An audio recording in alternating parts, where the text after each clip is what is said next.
Yung konti lang. Masakit sa likod? Oo, pag madami. Bakit hindi ka nag-oopo? Opo. Sabi mo oo pag marami. Ay, walang signal si Lola. Uy, dahan-dahan, Mem. Slowly, babe. Slowly. Naaalis ba yung mga dumi dyan sa ginagawa mo? Apo.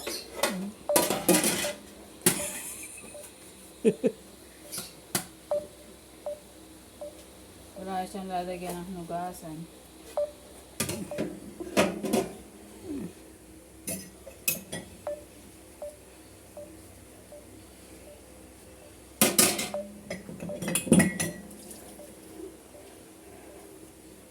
Baka madulas ka, ha? Kasi yung daming tubig na tumutulong.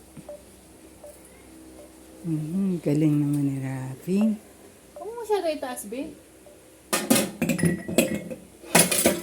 Done. Done. Okay, sige, bandawan. Next. Wait na ako. Dahan-dahan mo lang yung tubig. Ano ka muna? Stand ka muna. Stop ka muna. Stop muna. Napagod yung bata. Magkano bayad sa'yo ng mami? Ano na yung kutsara? Dapat sa... Wait lang, babe. Wait lang. Tatanggalin ko yung...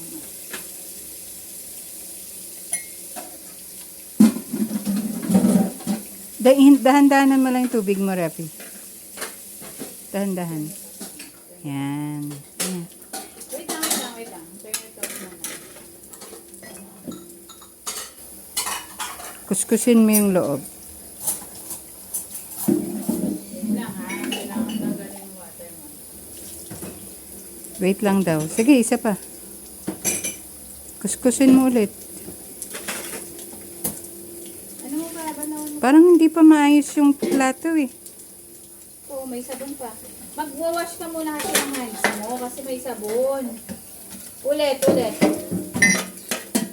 Pahinga ka muna, pahinga. Pagkatapos mo, ano mo to, punasan mo to.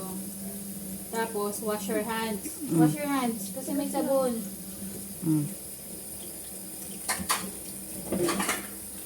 Okay.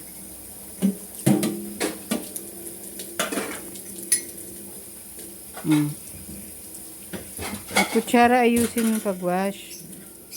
Kasi pagka may sabon yung kutsara, malalason. Tsaka yung mga plato, baso, malalason ka.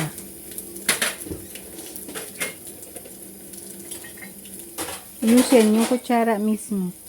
Sabo yan.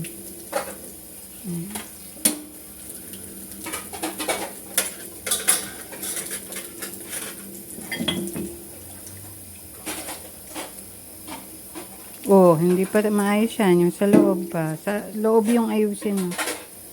Kuskus mo. Pagod ka? Pahinga ka muna. Bakit ka ba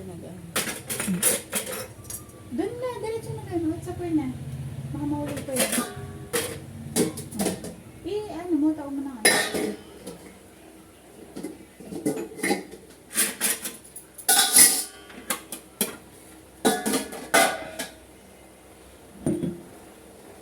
Anong masasabi mo sa mga kaklase mo na hindi naguhugas sa bahay nila?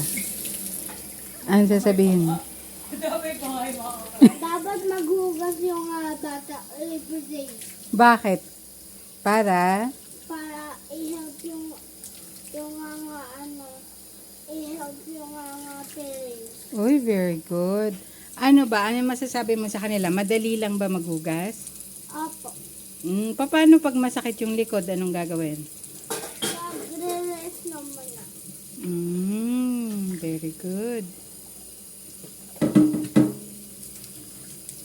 Okay, after maghugas, anong gagawin? Anong gagawin after maghugas? Pupunasan. Okay. I'm done. You're done? Okay. Thank you. You're welcome, Tita.